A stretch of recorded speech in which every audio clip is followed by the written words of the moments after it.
ಈ ಬಾರಿಯ Indian premier league cricket ಪಂದ್ಯಾವಳಿಗಾಗಿ ಡೆಲ್ಲಿ ಕ್ಯಾಪಿಟಲ್ಸ್ ತಂಡವು ತನ್ನ ನಾಯಕನನ್ನ ಬದಲಾಯಿಸಿದೆ.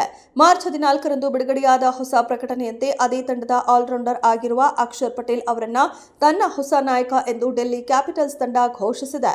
2019ರಿಂದ ಈವರೆಗೂ ಡೆಲ್ಲಿ ಕ್ಯಾಪಿಟಲ್ಸ್ನಲ್ಲಿ ಆಡುತ್ತಿರುವ ಪಟೇಲ್ ಅವರಿಗೆ ಈಗ ತಂಡವನ್ನ ಮುನ್ನಡೆಸುವ ಜವಾಬ್ದಾರಿ ಸಿಕ್ಕಿದೆ.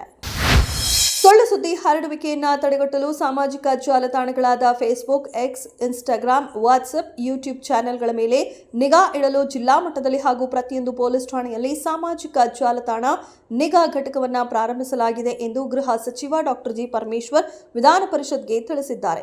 ಮಾನಿಟರ್ ವಿಭಾಗ ಸ್ಥಾಪನೆ ಮೂಲಕ ಪೊಲೀಸ್ ಇಲಾಖೆಗೆ ಮತ್ತಷ್ಟು ಬಲ ತುಂಬಲಾಗುವುದು ಎಂದು ಪರಮೇಶ್ವರ್ ಇದೇ ವೇಳೆ ಭರವಸೆ ನೀಡಿದ್ದಾರೆ.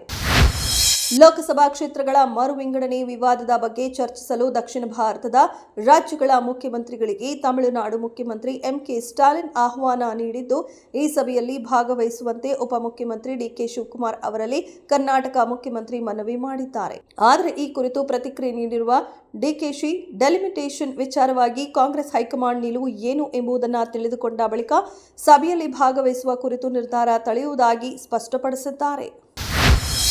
ರಾಜಕಾರಣದಲ್ಲಿ ಬಿರುಗಾಳಿ ವಿರುದ್ಧ ನೇರವಾಗಿ ಫೈಟ್ ಮಾಡಿಕೊಂಡು ಬಂದವನು ನಾನು. ಸಾಮಾಜಿಕ ಜಾಲತಾಣದಲ್ಲಿ ಇಲ್ಲಸಲ್ಲದ ಟೀಕೆಗಳನ್ನು ಮಾಡುವವರು ನೇರವಾಗಿ ಚರ್ಚೆಗೆ ಬನ್ನಿ, ಹೀಗೆಂದು ಶಾಸಕ ಎಚ್.ಸಿ. ಬಾಲಕೃಷ್ಣ ತಮ್ಮ ವಿರೋಧಿಗಳ ಬಗ್ಗೆ ಗುಡುಗಿದರು. ಕಾರ್ಯಕ್ರಮವೊಂದರಲ್ಲಿ ಮಾತನಾಡಿ, ಕಳೆದ 25-30 ವರ್ಷಗಳ ರಾಜಕೀಯ ಜೀವನದಲ್ಲಿ ಸವಾಲುಗಳನ್ನು ಎದುರಿಸಿಯೇ ರಾಜಕಾರಣ ಮಾಡಿಕೊಂಡು ಬಂದಿದ್ದೇನೆ. ವಾಟ್ಸ್ಆಪ್, ಫೇಸ್ಬುಕ್ಗಳಲ್ಲಿ ಟೀಕೆ ಮಾಡುವವರು ಧೈರ್ಯವಿದ್ರೆ ಎದುರಿಗೆ ಬಂದು ಯಾವ ಕೆಲಸವಾಗಬೇಕೆಂದು ಪಟ್ಟಿ ಕೊಡಿ, ಕೆಲಸ ಮಾಡದಿದ್ರೆ ಓಟು ಹಾಕಬೇಡಿ ಎಂದು ಪಂಥಾಹ್ವಾನ ನೀಡಿದರು.